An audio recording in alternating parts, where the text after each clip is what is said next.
자, 안녕하세요. 이정환의 자가면역TV 한의사 이정환 원장입니다. 자, 오늘은 제가 어깨에 대한 이야기를 한번 해보도록 하겠습니다. 자, 저도 임상에서 진료를 보다 보면 다양한 어깨 질환 환자분들을 만나게 됩니다. 보통 어깨가 가볍게 굳어서 오시는 환자분들도 계시고요.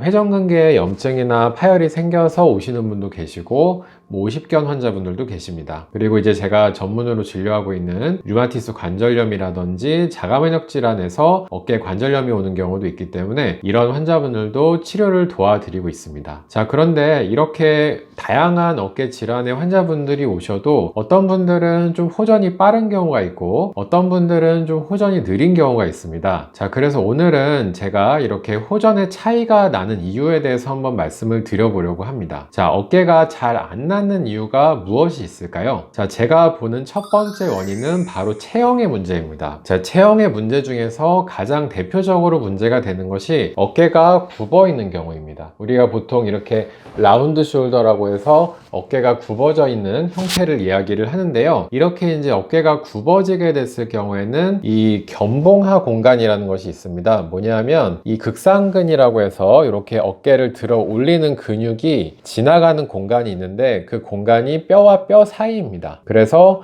보통 우리가 극상근은 이 뼈 사이 공간이 좁아지게 되면 염증이 잘 발생한다고 이야기를 하는데요. 만약에 굽은 어깨가 됐을 경우에는 이 견봉하 공간이 좁아지기 때문에 극상근이나 다른 근육에 염증이 생겼을 경우에는 더 만성화되는 경우가 많습니다. 자, 그리고 또 이제 라운드 숄더, 굽은 어깨가 되게 되면 목도 이제 거북목처럼 이렇게 빠져 있는 경우들이 많습니다. 이렇게 될 경우에는 경추에서 어깨로 내려오는 신경이 있는데 이런 신경들이 눌리게 되는 경우가 많기 때문에 어깨에 굳이 문제가 없더라도 목으로 인해서 어깨 통증이 오는 경우가 있고, 만약에 이런 상황에서 어깨에도 염증이 있을 경우에는 어깨 염증이 잘 낫지 않고 만성화되는 경우들이 있습니다. 자, 그래서 이런 식으로 체형에 문제가 있을 경우에 어깨 통증이 쉽게 낫지 않고 또 오래가는 경우들이 있고요.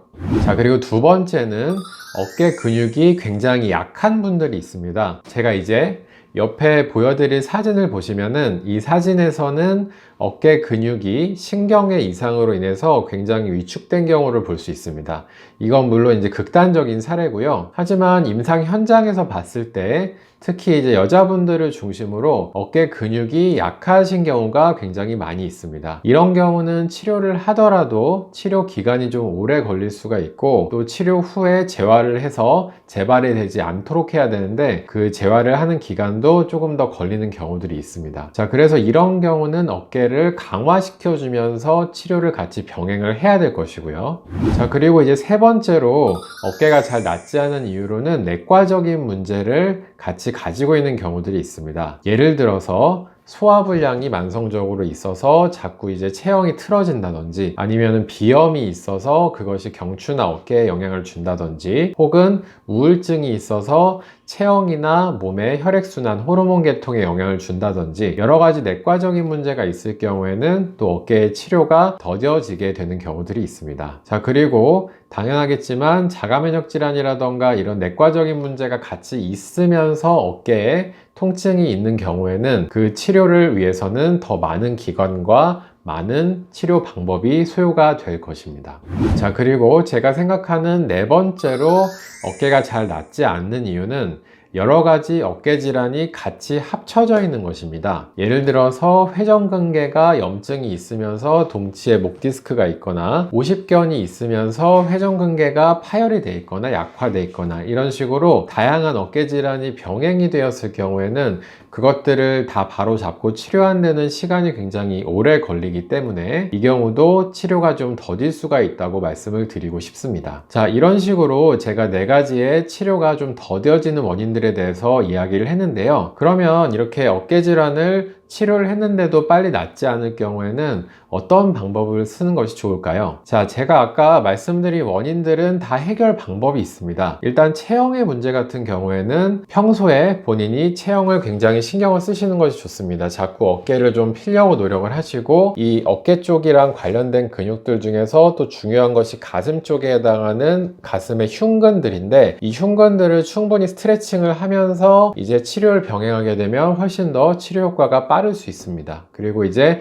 평소에 스마트폰이라던가 컴퓨터를 볼 때 자꾸 목을 숙이는 습관이 있으시다면 이런 습관도 당연히 고치는 것이 어깨 질환의 치료를 좀 빠르게 할 것입니다. 자, 그리고 제가 두 번째로 말씀드린 원인에서 이제 어깨가 약한 경우가 있었죠. 이런 경우는 어깨가 약할 때는 이제 본인의 정도에, 본인의 이제 상태에 맞는 운동을 하시면서 너무 만약에 탄수화물 위주의 식단을 꾸리셨다면은 단백질을 약간 첨가해서 근육이 좀 형성이 될 수 있도록 해주시는 게 좋습니다. 그래서 뭐 이제 건강하게 조리한 약간의 고기라든지 생선이라든지 여성분들은 콩이나 두부가 좋을 것이고, 이런 식의 단백질 음식을 조금 더 섭취하는 것이 어깨 근육 강화에 도움이 돼서 또 이제 어깨 치료를 빠르게 할 수가 있습니다. 자, 그리고 이제 제가 세 번째로 말씀드렸던 원인이 다양한 내과적인 질환이 있는 것인데요. 이런 내과적인 질환은 당연히 같이 병행 치료를 하게 되면은 어깨의 치료가 조금 더 빠를 것입니다. 자, 그리고 이제 네 번째로 말씀드린 원인이 여러 가지 질환이 좀 섞여 있는 경우를 말씀드렸는데요. 자, 이 경우에는 사실 환자분들이 치료 기간이 길어지게 되면은 불안해 하시는 경우들이 많습니다. 그래서 이게 내가 한두 달 치료했는데 별로 호전이 없게 되면은 자꾸 다른 병원에 가야 되나, 아니면 다른 치료 방법을 찾아봐야 되나, 이런 식으로 생각을 하시는 경우가 많은데요. 그렇게 생각을 하지 마시고 지금 받으시는 선생님께서 충분히 정확한 진단과 치료를 해주고 계시다면 본인의 상태가 좀 안 좋기 때문에 치료가 오래 걸릴 수 있다는 사실을 좀 인지를 하시고 여유를 가지고 치료를 하시는 것이 좋겠습니다. 원인에 맞춰서 치료를 진행을 하시다 보시면은 잘 낫지 않은 어깨 질환들도 잘 치료가 될 것이라고 생각을 합니다. 자, 어깨는 건강할 때 지키는 것이 중요합니다. 저 같은 경우에도 학창 시절에 이제 그 벤치프레스 운동을 좀 잘못해서 지금도 어깨를 올리면은 좀 소리가 날 때가 많이 있습니다. 어깨가 구조적으로 좀 이상이 생겼기 때문이죠. 그래서 이제 어깨는 조기에 치료하시는 것이 중요하고, 또 평소에 어깨를 잘 관리하시는 것이 중요하다고 말씀을 드리고 싶습니다. 자, 어깨라는 것이 생각보다 좀 복잡한 구조입니다. 단순히 팔을 올려주는 것 같지만 어깨는 쇄골과도 연관이 되어 있고 경추나 다른 척추들과도 연관이 되어 있고 팔과도 붙어 있는 굉장히 복잡한 관절이기 때문에 어깨 치료에 대해서는 다양한 원인을 생각을 해보고 또 알맞는 치료법을 또 꾸준히 받으시는 것이 좋다고 말씀을 좀 드리고 싶습니다. 자, 이정환의 자가면역 TV, 오늘은 이렇게 어깨 질환에 대해서 한번 말씀을 드려보았습니다. 다음에도 또 이제 근골격계 질환에 대해서 여러분들께 도움이 될 만한 내용이 있다면 또 소개를 해드리도록 하겠습니다. 항상 구독해 주시고 좋아요 눌러주시는 분들 감사드립니다. 오늘 영상 여기서 마치겠습니다. 감사합니다.